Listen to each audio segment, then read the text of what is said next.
周深 OST 上新，当空灵嗓音遇上硬核科幻，畅想真正的星辰大海。如果说今年3月有什么事情能让我同时产生冲进电影院和戴上耳机这两种冲动，那一定非周深的新动态莫属了。说实话，这种期待感挺特别的。通常我们等电影是等视觉奇观，等歌曲是等听觉享受，但这次这两件事居然奇妙的合二为一了。3月18日，周深将为好莱坞科幻大片挽救计划 Project Hail Mary 献唱中文主题曲《遗失的日子》，而电影紧随其后在3天后全球同步上映。这不仅仅是发首歌那么简单，这更像是一次文化输出的信号。我个人觉得，这种影歌同步的节奏特别能调动人的情绪，仿佛还没走进影院，耳朵里已经先装进了电影的灵魂。咱们先聊聊这部电影的分量。主演是瑞恩·高斯林，也就是大家熟悉的高司令，原著作者是写出《火星救援》的安迪·威尔。光是这两个名字就足以让科幻迷们把期待值拉满。太阳危机、人类联手外星文明、孤胆英雄拯救宇宙，这些元素堆叠在一起，构建的是一个宏大而硬核的叙事背景。我就在想，这样一部充满了金属质感、宇宙寂寥感的硬科幻作品，为什么会选择周深？这起初让我有点意外，但细想之下又觉得无比合理。这种反差感恰恰是最迷人的地方，这就引出了我想深入探讨的一个话题，那个唱歌的人。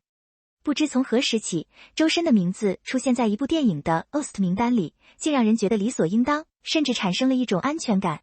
好像一部片子请到了他，就像多了一张听觉海报，不用听就知道这歌差不了，情绪肯定到位，制作肯定精良。但凭什么是周深？凭什么是这部硬核科幻？我觉得这背后其实是市场对他声音特质的一种深度认可。在我听来，周深的声音里有一种天然的空间感，这种空间感不仅能容纳古风里的烟雨江南，同样也能承载科幻里的浩瀚星河。让我们把时间往回拨一拨，回到2016年。那一年，大鱼横空出世。说实话，直到现在我还记得第一次听到这首歌时的震撼。那一年，很多人第一次知道，原来一个歌手的嗓音可以如此空灵、纯净，像是从深海里升起来的一缕光，直接照进了心里。这首歌不仅成了国漫音乐的里程碑，也成了周深个人的艺术标签。从此，他的 OST 之路正式封神。每次重温大鱼，我都会感慨，那是他声音特质的原点，纯净到不容一丝杂质。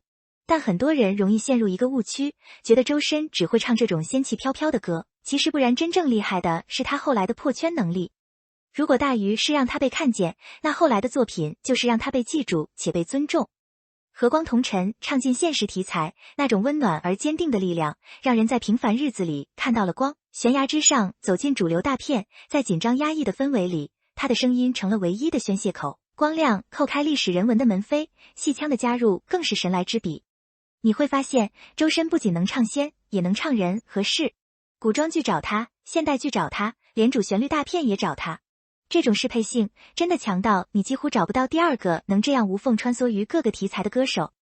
我有时候听他的歌单，就像在经历不同的人生，这种沉浸感是其他歌手很难给予的。从商业和艺术的维度来看，周深的数据也是相当惊人的。上百首 OST 合作的影视作品票房累计超100亿，常年霸榜各大音乐平台。这不仅仅是流量的问题，这是实打实的号召力。商业价值和艺术价值，他全占了。在现在的音乐市场里，能叫好不叫座的歌手很多，能叫座不叫好的也不少，但像周深这样，既能保证歌曲的艺术水准，又能带动电影宣发热度的，真的是凤毛麟角。我觉得这得益于他对每一首作品的敬畏心。他从来没有把 OST 当作简单的行活来唱，每一首背后你都能听到他对角色的理解，对剧情的共情。再回到这次的好莱坞合作，这其实是一个非常有标志性的事件。以往好莱坞大片的中文主题曲，很多时候是特供版，甚至有点为了中国市场而强行加塞的感觉。但这次周深的《遗失的日子》，从目前的预告和期待值来看，是真正融入了电影内核的。太阳危机下的绝望与希望，人类在宇宙中的孤独与连结，这些宏大的命题，需要一种能够穿透语言障碍的声音来表达。周深的嗓音恰恰具有一种跨越文化的普世情感力。我个人非常期待听到他如何用东方的细腻情感去诠释西方科幻中的英雄主义，这种文化的碰撞可能会产生意想不到的化学反应，而且我们不能忽视周深在现场演唱上的稳定性。很多歌手录音室版本是天籁，一现场就车祸，但周深是典型的现场比录音更动人。他的气息控制、弱混技术以及那种举重若轻的情感表达，让他在任何大型舞台上都能稳如泰山。对于挽救计划这样一部注定会有盛大首映礼的电影来说，周深的现场演绎绝对是一个加分项。我想象着在电影首映礼上，灯光暗下，他站在舞台中央唱起这首歌，那种氛围感绝对能让观众瞬间入戏。这不仅仅是唱歌，这是在为电影做最后的情感加冕。其实，周深的成功也给整个华语乐坛提了个醒，歌手的核心竞争力，终究还是声音的辨识度和情感的穿透力。在流量为王的时代，很多人忙着立人设、炒话题，但周深一直在默默打磨作品。他的出圈不是靠热搜堆出来的，是靠一首又一首实打实的作品堆出来的。这种长期主义的态度，在浮躁的娱乐圈里显得尤为珍贵。作为听众，我们其实是能感知到这份诚意的。每次听到他的新歌，你不需要去猜他是不是在敷衍，因为耳朵不会骗人。这种信任感的建立花了他好几年的时间，但一旦建立起来，就是最坚固的护城河。对于这部挽救计划，我个人的期待值已经爆表了。不仅仅是因为高司令的演技，也不仅仅是因为安迪·威尔的剧本，更因为周深的声音将成为我进入这个科幻世界的钥匙。想象一下，当你坐在 IMAX 影厅里，周围是巨大的银幕，展现着太阳的炽热和宇宙的冰冷，耳边传来周深那熟悉又充满新意的歌声。那一刻，现实与电影的边界会模糊，你会真正的感受到什么是星辰大海。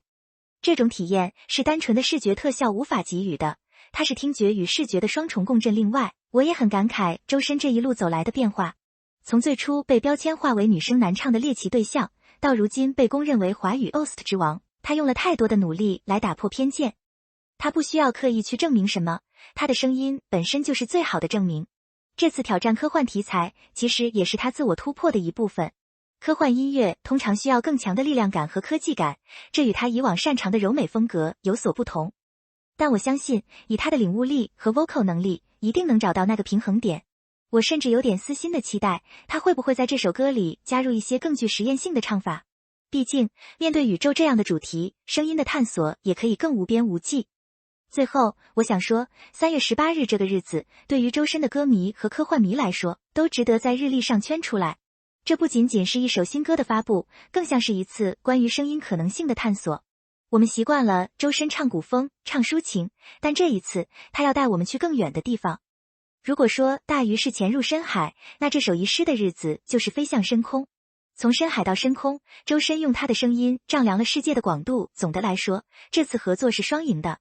电影借助周深的声音情感落地，周深借助电影的平台走向更广阔的国际视野。